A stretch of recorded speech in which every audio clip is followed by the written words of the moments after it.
Okay, our last part of our non-linear and linear relations or equations is just looking at when we have something that has more than two variables. So with our this equation here, we have three variables with z, x and y. Okay, therefore this equation here is non-linear because one of our rules for linear equations, okay, is that they can only use two variables. So if you ever see something with three variables, okay, that's automatically a non-linear equation, okay, because we're looking at a third dimension. Okay, we want to be using, for linear, we only want to be using x's and y's, okay, in our equation. So for example, if we had something,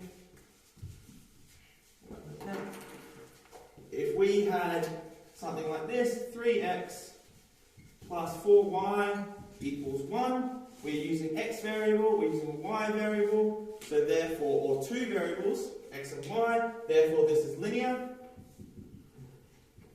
Okay, if we did something like this, 4a plus 3c plus 7b equals 3, we're using three variables there. Okay, therefore this would be a non-linear. Alright, a little bit of a trick one. Let's say we're using 7x as our variable. So x is our variable. Take 3a equals 7. So is that linear or non-linear? Okay, so remembering our rule is for linear equations, it only uses two variables. So I have the variable x and the variable a. Okay, that's two variables. Just because they're not x and y doesn't make it non-linear. It is still linear because it satisfies our linear rule, which says that it is two variables. Okay, so just showing me another example.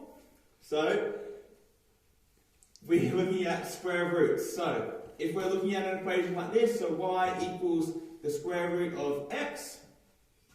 Okay, this actually can be transformed to y equals x to the power of a half.